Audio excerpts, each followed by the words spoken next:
It's the most famous shopping street in the world, in the heart of Britain's capital city, Oxford Street.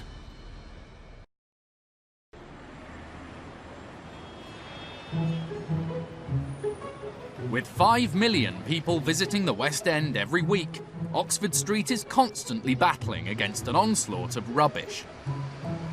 Food waste provides a free buffet for a range of pests. Scampering mice, strutting pigeons, and scuttling rats. But there's one man who's taking on the furry menace head-on, ex-soldier Gary Coates. In his new career as a pest controller, Oxford Street forms part of his patch. In the ongoing battle against disease-carrying pests, he can instinctively spot risks and weak points.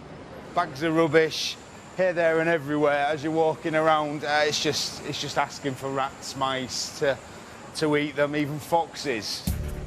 Today, Gary's on his way to a building that's been totally gutted for refurbishment and has become infested with rats. Gary's strategy is centred around his impressive pest control arsenal. That's a wheat-based block with difenicum poison within the wheat, so the rats will be attracted to the wheat. Not knowing it's got poison in it, eat the poison, burst the blood vessel, go away, and internally bleed to death. We'll put 6 on each box, so it's more of like a kebab for a rat. So we're going to go and plonk down about 8 rat boxes down there, and we'll see what happens over the next 5 days or so.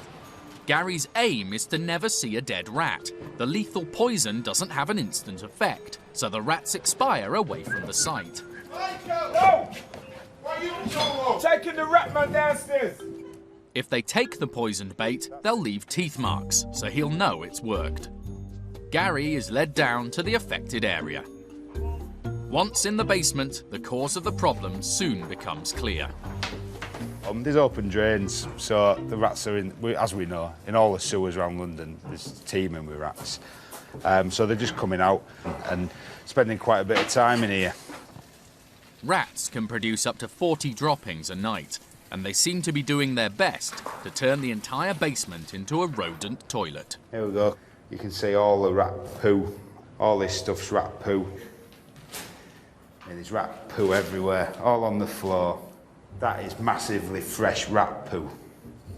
That's only just come out of a rat, and that's a big rat. There's poos everywhere.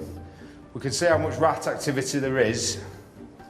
So if we put these around this vault, we should have some good news next week. When Gary returns, he'll look at whether the bait has been eaten and check for signs of rat activity. And down the road, fellow pest controller Gary's back at the rat-infested basement to see if the poison he laid before has worked. Well, there we go. You can see all the rat teeth marks. They're taking quite a lot of poison there. He moves into the vault, which was being used as a giant toilet by the rats last week. But that's surprising, look. 5 blocks, literally 3 metres away from the other box, and yet untouched. Who knows what the brain of the rat's like. It's a very different scene from last time. Not even a nibble. There's no poos anywhere around, no rat droppings. There's clearly a lot less activity. Gary believes it's all down to his delayed action poison of choice. Because it's anticoagulant, you don't often come across a load of dead rat bodies. They'll feel poorly like me and you do. They'll want to go back to the beds, so wherever the nest is, probably down somewhere in the drain area, and then they'll die in the drain. For the moment at least, Gary's poison bait is doing its work. It's an ongoing battle with the pests of Oxford Street. But as long as Gary and Hope are about to fight the good fight, it's a war they appear to be winning. Although there's no time to be complacent. Another job coming. Stick 'em fast in the pest control world.